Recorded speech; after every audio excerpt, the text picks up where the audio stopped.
হাততালি দেওয়ার কিছু নেই। যতক্ষণ না আমরা জল পাবো, মানে আমাদের ন্যায্য অধিকারটা ফিরে পাবো, ততক্ষণ হাততালি দেওয়া বা আশ্বাসটা হওয়ার কিছু নেই। এটুকু মাথায় রেখে আপনাদের কাছেই চলে আসবো।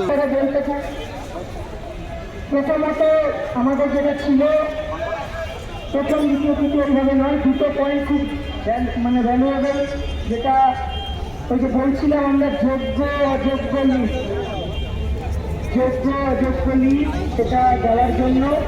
তো সেক্ষেত্রে ওনারা যেটা উত্তর দিয়েছেন, আমাদের অনেক আলোচনা আছে, কিছু বলে রাখি, শুধু এইটুকু সংক্ষিপ্ত লাইন নয় যে যোগ্য অযোগ্য লিস্ট দিতে হবে, হ্যাঁ দিয়ে দেবে, এটুকু না, দিলে কীভাবে দিতে হবে, কীভাবে দেওয়া হবে, কোনটাই সমস্যা হতে পারে, লিগাল ইস্যু, সমস্ত আলোচনা হয়েছে।